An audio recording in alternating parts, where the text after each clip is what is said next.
Hello, and welcome to a short review of the Trying Hornby Albert Hall.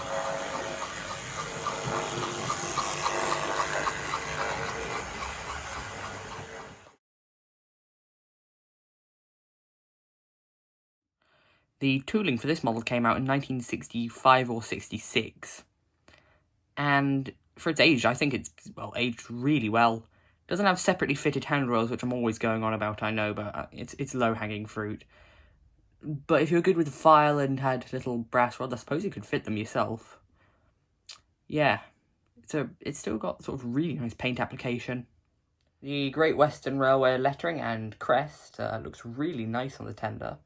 The safety valve bonnet looks really nice, though it's not sort of brass or whatever you want the whistles to be made out of, which I think you get that on newer locos, but obviously Trying had to be quite cheap, so, you know, it's not as nice as modern stuff, but it's 50 odd years old, so what do you expect? It does have brass whistles and a separately fitted handrail in the cab though, so that's nice. And a copper chimney cap. You can see the smokebox door has a lot of nice detail on it. You can see the sort of hinges and the smokebox dart. The number looks really good, and the front buffer beam is covered in sort of rivet details. It has got a sort of really plastic looking moulded hook. I've seen people sort of renovate older Trying locos to make them super detail. I think it's an interesting concept, but I don't think I'd try it with this because I'd probably ruin what is a fairly good condition model. The tender axle boxes, for some reason at least, well, this is only my model, have this weird yellow, what I think is paint on them.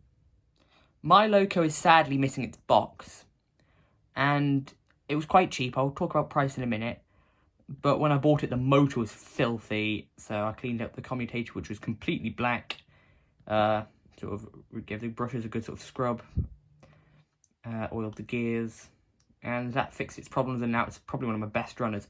Except for the fact that, like my Princess, the front bogie truck sort of had, the axles were all out of gauge, causing it to throw itself off on points. I got my model on auction on eBay for just £24. I think there was a couple quid postage. I think altogether it was about 27.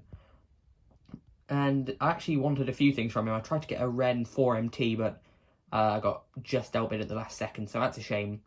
Anyway, so yeah, £24 for one of these. I think a boxed example, I think I'll say about £40 to £50. If you don't really want a boxed example and you just find sort of a one, then you might need to clean up the motor. I think 24 to about 30 quid is perfectly reasonable for this. It's a very nice model that I didn't pay a lot of money for at all. Now time for some running.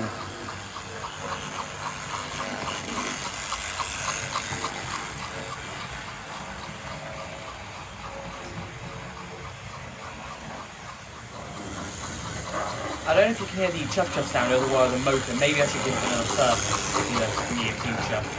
But the chuff-chuff sound, I think, is quite effective.